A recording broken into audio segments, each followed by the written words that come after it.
다니엘은 히브리어로 하나님은 나의 심판자이시다 라는 뜻을 가지고 있습니다. 다니엘은 그의 이름대로 하나님은 그의 심판자이셨기 때문에 그는 항상 하나님을 두려워하며 신앙생활을 하였던 사람입니다. 다니엘은 BC 605년 바벨론 느부갓네살 왕이 제1차 예루살렘 공격 때 침략 때 다른 포로들과 함께 바벨론으로 붙들려갔습니다. 그리고 다니엘은 바벨론을 멸망시킨 바하사의 고레스 왕 원년까지 살아 있었습니다. 다니엘서 1장 21절의 내용이 나옵니다. 그리고 다니엘은 70년이 넘도록 바벨론 땅 바하사 제국 하에서 포로 생활을 했습니다. 그렇다면 오늘 다니엘서 6장은 다니엘의 나이가 적어도 80세 이상이었음을 알 수가 있습니다. 사자굴에 던져진 때가 80세가 넘은 나이 많은 할아버지였던 것입니다. 다니엘은 고레스 왕이 바벨론을 멸망시키고 유대 민족을 70여 년 만에 귀환하게 할 때 유대 민족 이스라엘 백성이 그렇게 그리던 고국 땅 이스라엘 하나님의 성전이 있는 예루살렘으로 향하여 가는 것을 지켜봤던 것입니다. 그러나 이때 다니엘은 본인은 그렇게 그리워하고 가고 싶었던 고국 땅을 밟아보지 못했습니다. 왜일까요? 아직 고국으로 가지 못한 유대 민족 이스라엘 백성이 많이 남아 있었기 때문에 그렇습니다. 그리고 그는 끝내 고국에 가지 못하고 바벨론 땅에서 숨을 거두게 됩니다. 다니엘은 애굽에 있었던 요셉과 똑같은 최고의 위치에 있었기에 그 대열에 예루살렘으로 가는 제1차 그 귀국길에 합류할 수 있었으나 그렇게 하지 않았습니다. 다니엘은 포로로 끌려온 노예요 이방인이었습니다. 현재 왕이 이르기까지 인정을 받고 사랑을 받았기에 바사국의 신하들이 그를 시기하고 질투를 하게 되었습니다. 그런데 그들이 다니엘을 넘어뜨리려고 했지만 그가 행정을 빈틈없이 너무 잘하였습니다. 그들은 요즘과 같이 뒷조사를 해보았으나 뇌물을 받고 부정축제를 했거나 공직자로서 생활이 복잡하거나 하는 이런 좋지 않는 일들을 전혀 찾아볼 수가 없었던 것입니다.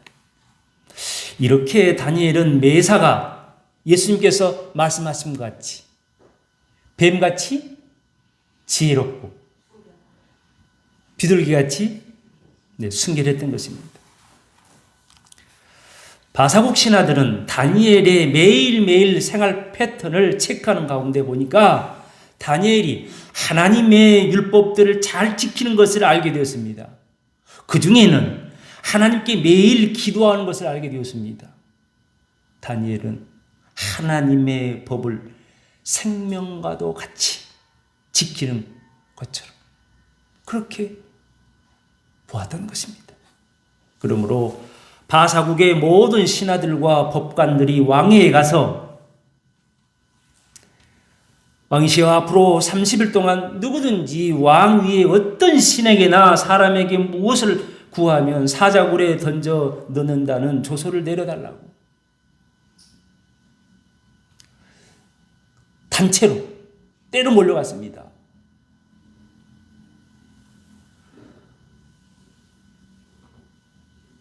다들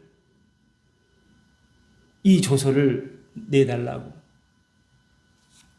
온 나라에 공포해 줄 것을 왕에게 요청했습니다. 왕은 그의 신하들이 자기가 사랑하고 충직한 다니엘을 죽이려는 음모인 줄 모르고 조서에 그냥 도장을 찍고 맙니다. 다니엘은 3명의 총리들 중에 수석 총리였습니다. 그러기에 이러한 조서 내용을 다 알고 있었습니다. 다니엘은 그럼에도 불구하고 오늘 본문 10절에 보니 전에 하던 대로, 할렐루야, 참 저는 이 말씀에 은혜를 받았습니다. 전에 하던 대로. 전에 하던 대로 그의 윗방에 올라가서 예루살렘으로 향한 창문을 열고 하루 3번씩 무릎을 꿇고 기도하였습니다. 다니엘은 생명의 위협을 받는 그 상황이었음에도 불구하고 그는 하나님께 오히려 감사하며 무릎을 꿇고 기도하였습니다. 다니엘은 그의 나이 80세를 넘겼으나 전에 하던 대로 하나님께 기도하였습니다. 다니엘은 80년 넘도록 늘 한결같았습니다. 그의 신앙은 단 한 번도 변하지 않았습니다. 오늘 본문에 보니 다니엘은 위기의 상황이었음에도 불구하고 주님께 기도할 때 항상 이러한 모습으로 기도하는 것을 봅니다. 먼저 그는 기도할 때에 방향이 분명합니다.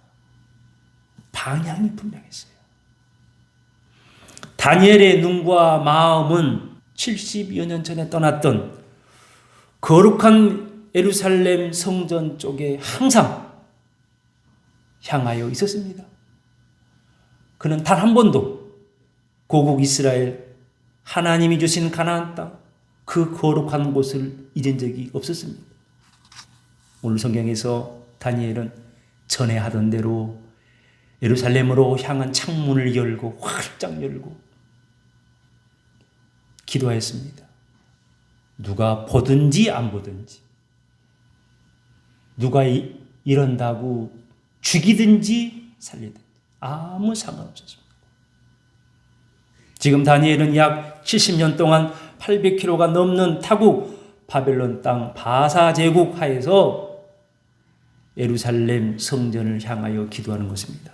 여러분, 그 기도의 내용이 무엇이라 생각하십니까? 다니엘의 기도 제목은 오직 우리 민족이 예루살렘으로 다시 돌아가는 것이었습니다.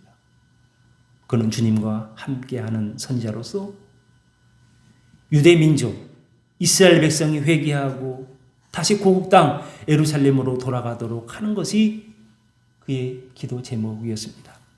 그가 그러므로 이 땅에서 살아가는 이유였습니다. 솔로몬 왕이 성전을 짓고 난 후에 그의 기도의 내용 중에 이런 내용이 있습니다. 자기를 사로잡아 간 적국의 땅에서 온 마음과 온 뜻으로 주께 돌아와서 주께서 그 열조에게 주신 땅, 곧 주의 빼신 성, 예루살렘 성과 내가 주의 이름을 위하여 건축한 전 있는 편을 향하여 건축한 예루살렘 성전 있는 그쪽을 향하여 주께 기도하거든. 주는 계신 곳 하늘에서 저희 기도와 간구를 들으시고 저희의 일을 돌아보옵소서. 열왕기상 8장에 있는 말씀의 내용입니다. 이 기도의 내용, 무슨 내용입니까? 솔로몬은 혹여 이스라엘 백성이 훗날에 하나님 앞에 죄를 지음으로써 포로 생활 시에, 적국에서 포로 생활 시에 구원해 줄 것을 미리 하나님 앞에 기도해 놓으신 것입니다. 할렐루야. 다니엘은 이 사실을 알고 있었습니다. 다니엘서 9장에 보니 다니엘은 70년 전에 예레미야 선지자가 말씀하신 포로 생활 70년이 차게 되면 예루살렘의 황폐함이 그칠 것이라는 말씀을 붙들고 그렇게 되도록 다니엘은 쉼없이 기도했던 것입니다. 유대 민족, 이스라엘 민족이 고국으로 다시 돌아갈 것을 기대하며 기도하였던 사람이 바로 다니엘이었습니다. 할렐루야. 그러므로 실제로 그는 바사 제국에서 유대 민족이 70년이 차게 되니 예루살렘으로 가는 것을 지켜볼 수가 있었던 것입니다. 바로 이 바사 왕, 고레스 왕 원년 때에 다니엘이 바사국의 수석 총리로 있을 때에 유대 민족이 고국 이스라엘 땅, 가나안 땅에 제1차로 귀환하게 되었습니다.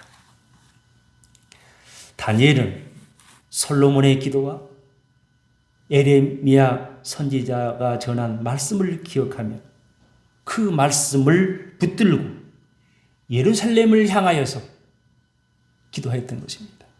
여러분, 우리 또한 하나님께 예배 드리는 곳 성전에 우리의 눈과 마음이 항상 향하여 있어야 할 줄을 믿습니다. 저는 잠들기 전에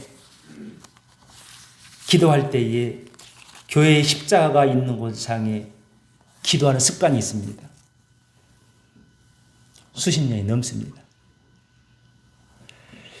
그리고 성지순례 갈 때마다 또한 다른 나라를 갔을 때도 저는 우리나라가 어느 쪽이 있나 확인해보고 그곳을 향하여 잠들기 전에 기도했습니다. 누가 시켜서 하는 것이 아니라 오늘 다니엘이 그래 했기 때문에 다니엘이 거룩한 곳 예루살렘 성전을 향해 기도했기 때문에 저도 그렇게 한 것입니다. 저는 이슬람인들을 일도 좋아하지 않지만 그들의 정신은 셈이 납니다. 셈이 날 정도입니다. 이슬람 사람들은 하루 5번 정해진 시간에 기도합니다. 그들이 어디 있든지 꼭 이슬람인들은 하루에 5번 기도합니다. 반드시 사우디아라비아의 메카 쪽으로 얼굴을 향하고 기도해야만 합니다.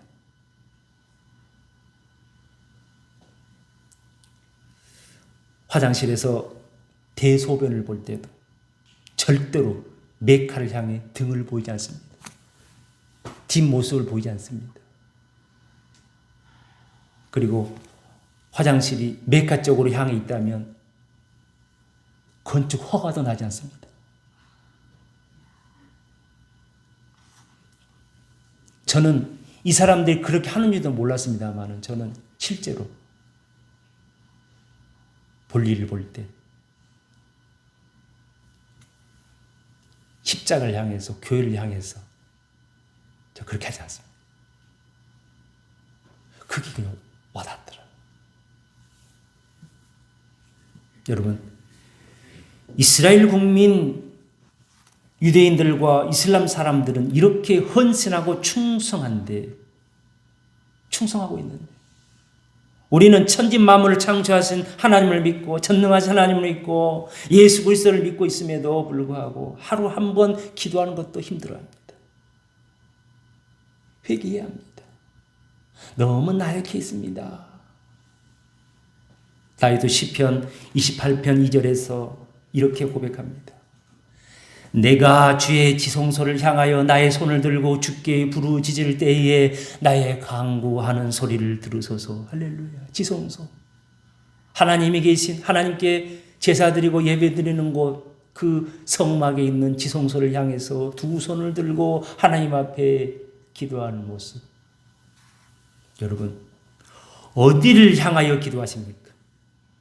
사랑하는 여러분, 우리도 다윗처럼 다니엘처럼 거룩한 곳을 향하여 거룩한 성전을 향하여 십자가가 있는 거룩한 성전을 향하여 기도하시길 예수 이름으로 축원합니다.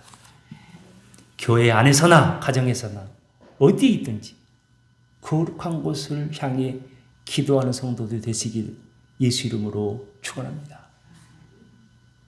다음은 다니엘은 기도할 때 무릎으로 기도합니다. 할렐루야. 하루에 3번씩 예루살렘을 향하여 하나님께 무릎을 꿇고 기도하였습니다. 80년 넘게 변함없이 전에 하던 대로 무릎으로 기도하였습니다. 사랑하는 여러분, 우리 다시 무릎으로입니다. 여러분, 무릎으로. 어려울 때일수록 다시 무릎으로입니다. 하나님 앞에 다시 무릎을 꿇고 기도하는 성도들이 되시길 예수 이름으로 축원합니다. 다시라는 말 참 좋은 말입니다. 다시는 희망을 주는 말입니다. 다시는 기회를 주는 말입니다. 다시는 하나님은 우리에게 주시는 은혜로운 말입니다. 다니엘은 어제처럼 어렸을 적부터 항상 무릎으로 기도했습니다. 다니엘이 어려울 때에 감당할 힘을 어디에서 얻게 되었을까요? 공급을 받았을까요? 바로 기도입니다. 그는 특별히 무릎을 꿇고 기도하는 것으로부터 힘을 얻게 되었습니다. 그러므로 다시 무릎으로 기도하며 하나님의 은혜를 기대하였습니다. 오늘 본문에 보니 다니엘이 전에 하던 대로 예루살렘으로 향한 창문을 열고 하루 3번씩 무릎을 꿇고 하나님께 기도하였습니다. 다니엘은 사자굴에 넣는다는 왕의 포고령이 떨어졌음에도 불구하고 다시 무릎으로 기도했습니다. 그는 이때가 애굽에 있을 때 요셉처럼 총리들 중에서도 우두머리 총리가 되어서 최고의 관직에 있었음에도 불구하고 하나님께 전에 하던 대로 다시 무릎으로 기도하였습니다. 여러분, 다시 무릎으로입니다. 그러면 기적이 일어납니다. 왜일까요? 이 기도는 목숨 거는 기도이기 때문에 그렇습니다. 또 하나님을 열정적으로 사랑하는 기도입니다. 기도하면 사자굴에 넣는다고 해도, 실제로 죽는다고 해도 다니엘은 하나님을 배반하지 않았습니다. 왜일까요? 왜냐하면 다니엘은 80평생을 살아오면서 하나님은 단 한 번도 자기를 떠나지 아니하셨고 버리지도 아니하셨고 실망시키지도 않으시고 그에게는 살아계신 하나님이셨기 때문에 그렇습니다.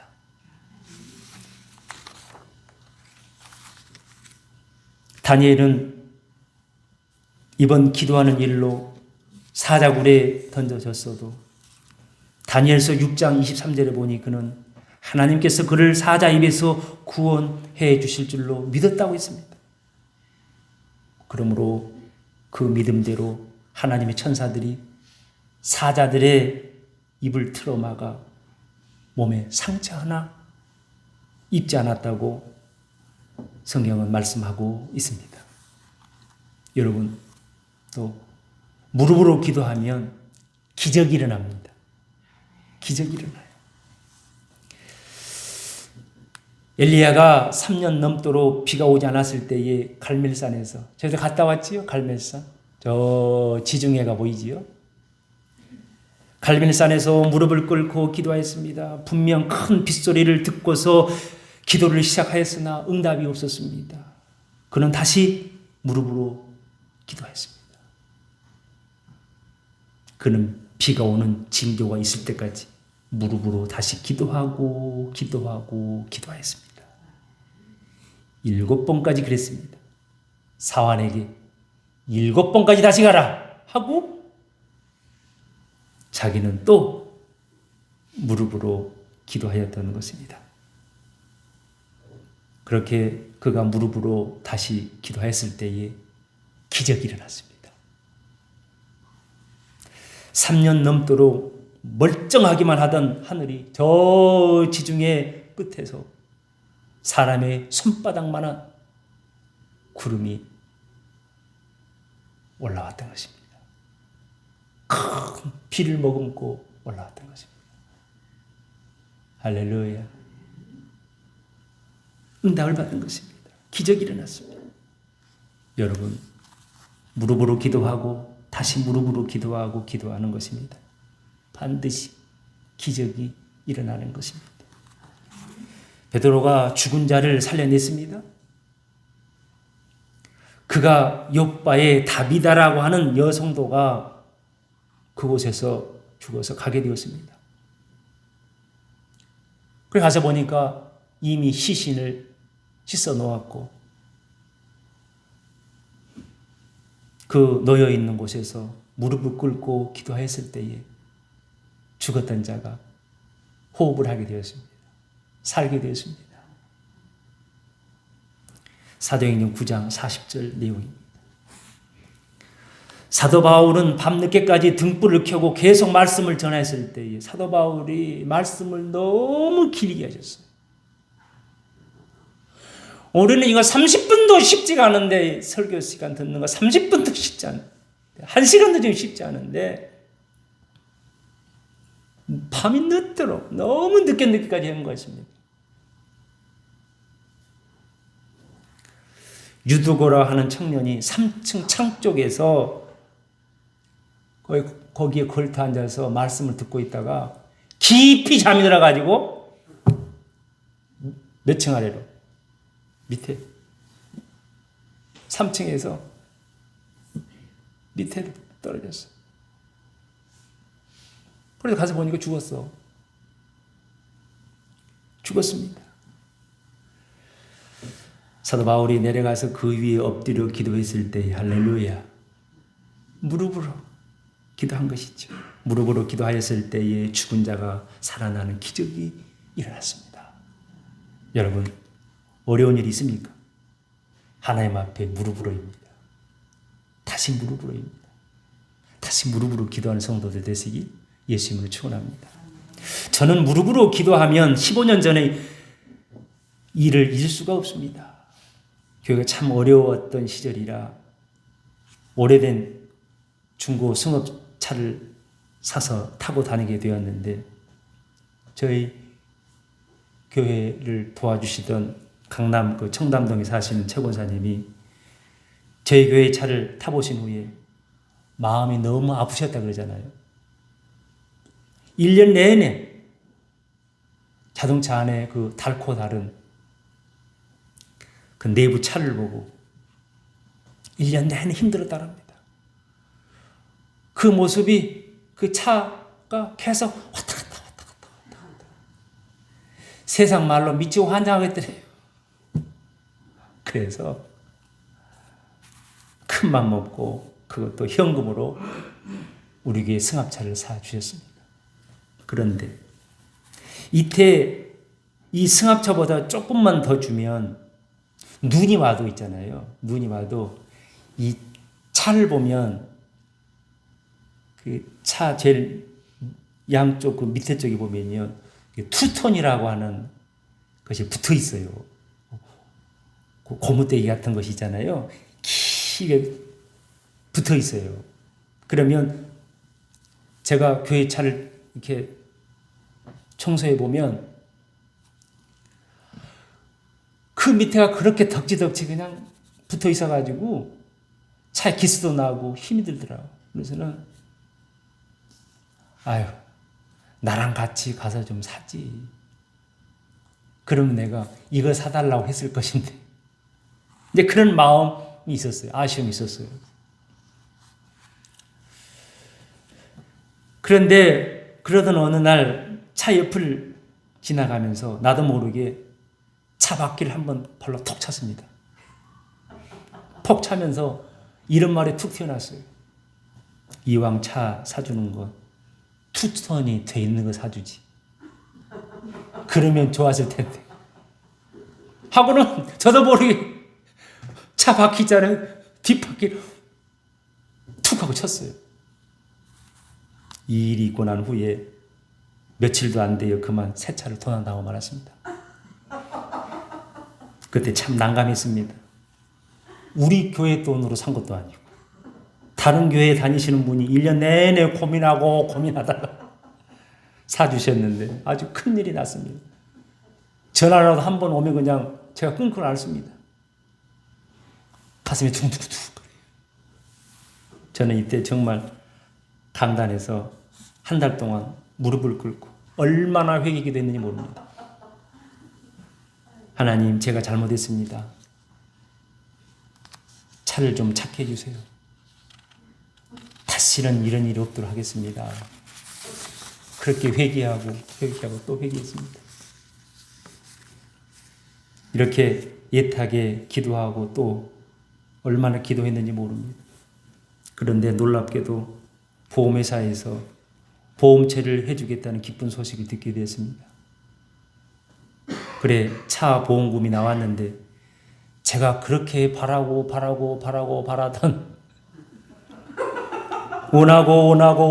원하던 그 승합차를 살 돈이 나온 것입니다. 할렐루야죠. 그런데 여러분, 저는 그 사건 이후로 절대로 누가 무엇을 준다 할 때 무조건 하나님 감사합니다. 이렇게 합니다. 저분을 통해서 하나님께서 주셨습니다. 감사합니다. 그때 정말 얼마나 난감했는지, 얼마나 가슴이 두근두근 했는지 모릅니다. 아주 혼이 났습니다. 그리고 여러분, 무릎으로 기도하면 힘을 얻습니다. 예수님은 십자가를 앞두고 감난산에서 밤새도록 무릎으로 기도하셨습니다. 그러하셨기에 그 힘을 얻어서 십자가를 지시고 피 흘리심으로 우리를 모든 죄로부터 구원하시는 그 놀라운 일을 행하셨던 것입니다. 사도 바울은 사도행전 20장에서 에베소 성도들과 함께 밀레도 항구 바닥에 무릎을 꿇고 기도했습니다. 21장에서도 두로 항구 바닥에서 그곳 성도들과 함께 무릎을 꿇고 기도했습니다. 이렇게 사도 바울은 무릎으로 기도한 후에 힘을 얻어 예루살렘에 핍박이 있다는 소식을 들었지만 그대로 갈 수가 있었습니다. 그러므로 무릎으로 기도하면 다시 힘을 얻는 것입니다. 그리고 무릎 기도는 하나님을 열정적으로 사랑함을 보여주고 있는 것입니다. 하나님을 열정적으로 사모하고 사랑하는 사람은 무릎으로 기도할 수밖에 없는 것입니다. 몸이 불편하여 무릎을 꿇을 수 없다면 무릎을 꿇는다는 정신, 그 심정을 갖고 또는 하나님을 열정적으로 사랑한다는 마음을 또 갖고 기도하면 되는 것입니다.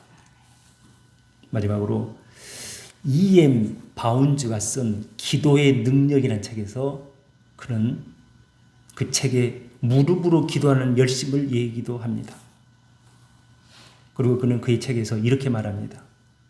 기도는 우리에게 분별력과 지혜를 주며 생각을 넓히고 능력을 줍니다. 기도의 골방은 우리의 완벽한 학교이자 스승입니다. 우리가 진정으로 기도한다면 여러 시간의 연구보다 한 시간의 기도로 더 많은 것을 배웁니다. 세상 어디에서도 찾을 수 없고 읽을 수 없는 책들이 기도실 안에 있습니다. 세상에 어디에서도 깨달을 수 없는 하나님의 계시를 우리는 기도실에서 얻을 수 있습니다. 이렇게 말하고 있습니다. 사랑하는 성도 여러분, 기도하는 성도들 되시기 예수님을 축원합니다. 거룩한 곳을 향하여 기도하고 무릎으로 기도하시길 예수 이름으로 축원합니다. 반드시 살아계신 하나님을 만나게 되는 것입니다. 하나님의 살아계심을 경험하게 되는 것입니다. 할렐루야. 말씀을 마치겠습니다.